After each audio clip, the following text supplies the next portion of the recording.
What's up everyone, Patrick from wpbuilderhelper, and in today's video we are talking about why I am not switching to Gutenberg, at least not for right now. Let's take a look at what some of the people who are talking about switching to Gutenberg really aren't talking about, and it's still annoying to me to this day. So here we are inside of the Gutenberg editor in WordPress, and I've got a simple title here, or in this case, a paragraph, and it's got another paragraph, which is just basically a title. If we take and we go to add a block, you'll quickly see that this is the first problem with Gutenberg, and that is, as soon as you go to add a block, you'll notice very quickly. Let me pick an image. And I will pick something from my media library. Let's pick this little helpful guy here. And you quickly start to notice real quick, oh, cool, this is neat. It looks, well, why are you complaining about this? This looks solid. That was quick. That was easy. Yeah, not so much. So in here, you only have two styles. You have default and rounded. There's not too much that you can change other than the dimensions. You can choose the radius, and you can add some attributes and some HTML anchors, and you can even add some classes in here if you want to add classes. Okay, so what's the problem? Well, let me show you one of the problems that you run into with Gutenberg. First of all, one of the things I really hate about Gutenberg that's annoyed the hell out of me is the fact that when you go into this list view, you can't actually see the container. That is the container that your information is being contained in. It's rather apparent that that happens on the back end of WordPress, which some people would say is a minor inconvenience because you have to go into the back end to make changes to the width of your page and so forth. But when you start taking a look at the other things that are happening, let me take you into something and show you just why this gets crazy. So if we take a look and we go into, well, let's go into preview. We'll go into mobile, and we can see that on mobile, this looks correct. This looks fine. I mean, it's a simple, it's a title with some paragraph text and an image. It looks fine. Okay. So let's jump into tablet. Okay, well, the guy's over here. I don't really want him over here. Okay, so let's maybe move him to the left, or let's maybe move him to the right instead, because that's where I want him, or I want him centered. Let's say centered. Okay, cool. So we take and we go back to our desktop, and wait a second, he was over to the left before, but now he's centered. Oh, that's because you can't really take and change things like that without using CSS. This is kind of crazy, and this is where Gutenberg starts to fall apart. You quickly realize as if you're not using CSS to make changes, that Gutenberg is basically useless. And that's one of the things that you quickly end up learning. The reason why Wix and Squarespace are doing so well with their editors is because you don't have to use CSS. A normal person doesn't even have to do anything involving that. They can just kind of do what they're doing with their website without ever going in and editing any of these things. But besides that, the options here are just very, very limited. So that's problem number one. Problem number two is when we take and we look at something that is actually designed very well. So this is stackable, and as you can see in here, they've done a great job. I've thrown some sections in, and they've done a great job of designing this. Stackable is one of the few, and we'll talk about that at the very end. But Stackable is one of the few builders that are out there that I think does a really, really good job with Gutenberg. And this, I mean, it looks fantastic. To me, it still looks like a nightmare to go in and edit. That's just my opinion, but it looks fantastic. I mean, obviously you can change text and stuff like that, but the layout wise, I'm just not a fan of this layout that they're using. And it's not stackable. It's really Gutenberg that's more of the problem. Number one, I hate this. I hate the fact that it's telling me what page I'm on. I don't need to know what page I'm on. I know that I clicked the home page. I don't have to see this up at the top. It's rather annoying that this is here. I wish that you could turn that off, but yet there's doesn't seem to be a way to do that. Number 2 is another problem that we run into, and one of the main reasons why I won't switch to Gutenberg. When we go to tablet mode, we notice this still looks fantastic. There's nothing wrong with this. It is looking proper as it's supposed to. You want it to look like this. You immediately switch to mobile, and this is where everything starts to fall apart. In most cases, this will not even show correctly with mobile. As a matter of fact, let's see if I can get it to do this. But if you switch to mobile too fast, yeah, there you go. You'll get this nice little after effect. And believe it or not, this is not a problem with Stackable. It's an actual problem with Gutenberg not being able to render the things. In other words, if you take and you choose tablet first, and then you choose mobile, it works correctly and everything sizes down correctly. But if you take and you choose desktop and then you go to mobile, all of a sudden it stops working correctly and it starts looking like this crazy shit, which is not what you're actually looking for or even looking at. This is part of the problem. Now, many people will say, okay, well, that's a minor inconvenience. It's a minor inconvenience, but it's one of the many glitches that has been in Gutenberg since the beginning, and one of the reasons why I just cannot continue to use this. I mean, if the editor on the backside can't imitate what I'm looking at, then why am I going to take and kill myself and try and use this builder? That's just the fact. And it's like I said, this is not because of Stackable. You will find this with almost anything that you use. If you're playing with Gutenberg long enough, you'll find this. Another thing that I just hate is this. I hate the canvas. This whole entire canvas is, I mean, you can't convince me. Look, Brizzy Cloud is far from perfect, okay? I know it's much, much slower than Gutenberg at the end of the day. But let's take a look at how you build a page with Brizzy Cloud. Let's go choose a layout. Let's choose this tiger-looking thing. Let's replace all the global styling. Let's import it. Let's look at what this looks like.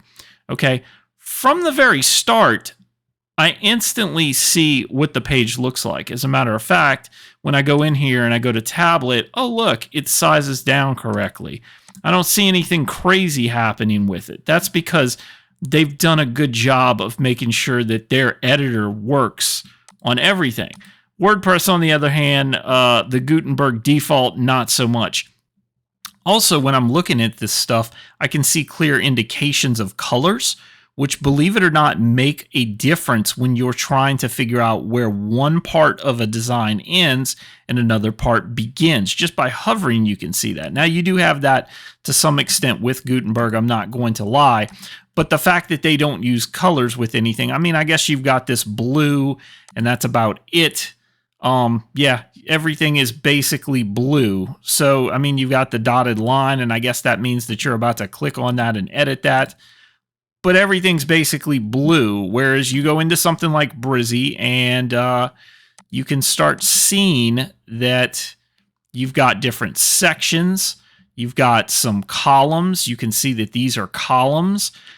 You just don't get that from Gutenberg, and that's always been one of my things that I've just hated. So not to mention, when you take and you go inside Brizzy, you'll see there's clearly a block order that you can kind of drag. Now, every single builder has a different way of dealing with this. Obviously, Brizzy's is one that's more visual based. A lot of them do it by elements, so you would see the elements inside of the block, which is very nice. But if I want to drag something around, I can drag it around just like that. Now, you can do the same thing with Gutenberg. That can definitely be done, but you have to use these up arrows to do it. And so, yeah, that's how you do it. Don't think that you're going to drag.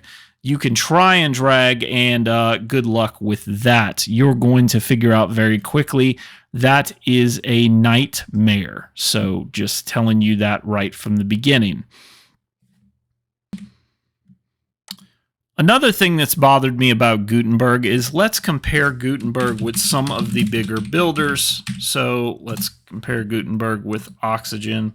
Let's say Bricks Builder.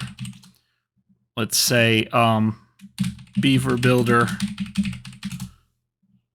So these are the trends for Gutenberg and where it stands. And you'll notice that while Gutenberg may be better off than, say, a bricks builder, and it's kind of competing with Oxygen, it doesn't really touch, well, I shouldn't say it doesn't touch. Beaver Builder pretty much is winning the race, although it's been around a lot longer. Gutenberg is competing with these.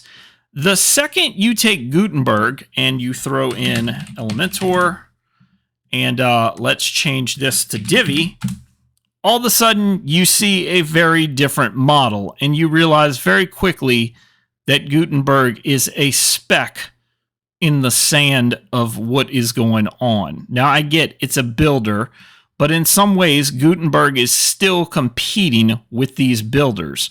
And so the fact that these two builders are still killing it by that margin means that these are what people are looking for. They don't really care about Gutenberg. And, you can take and you can eliminate some of these, and we could take and we could do Squarespace just to see which other things that they have. And then it starts to look even more grim as you realize that people are looking for Wix in Squarespace a whole lot more than they're looking for Gutenberg. Now, I get it.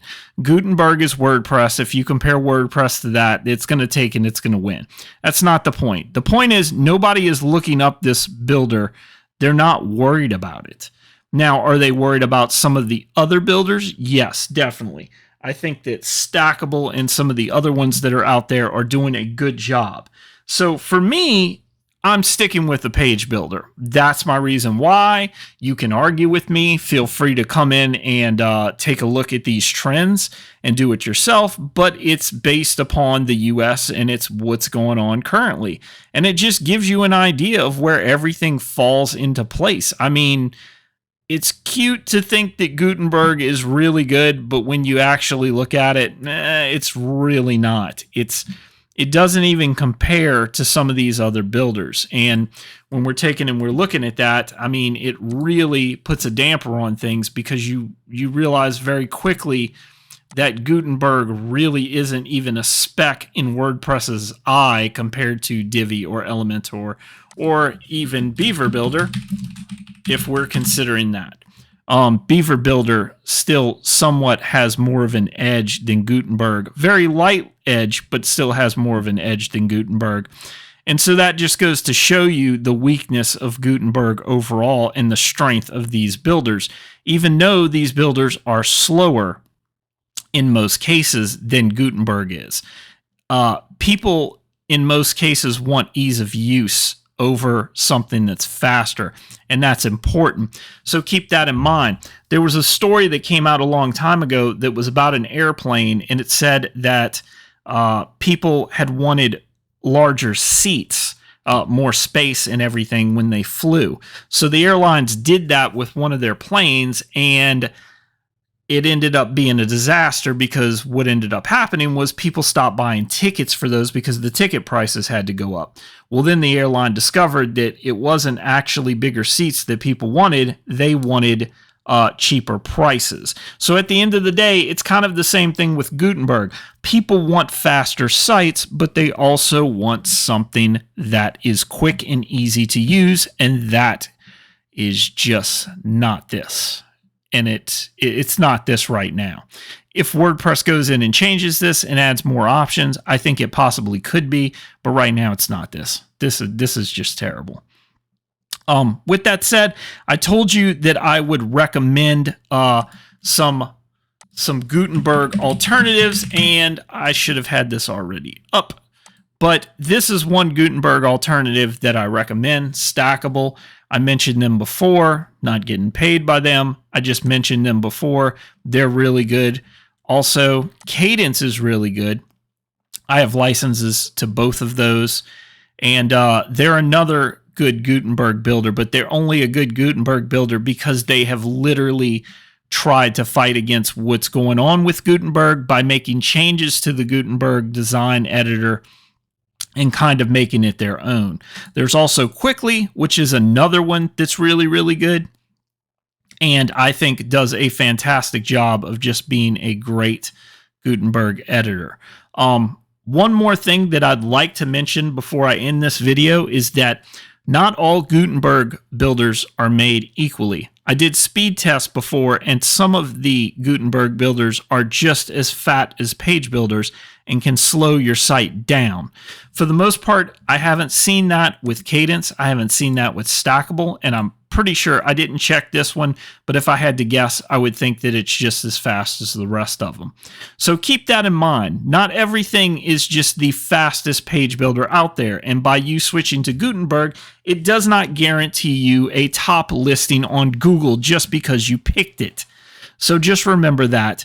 Gutenberg is a tool just like anything else, and just like anything else, you can take any tool, even one that is partially crappy, and turn it into a gem. And I think that that's what's happening with some of these builders. So that's what I wanted to get off my chest. I hope you guys have enjoyed this, and I will see you guys next time.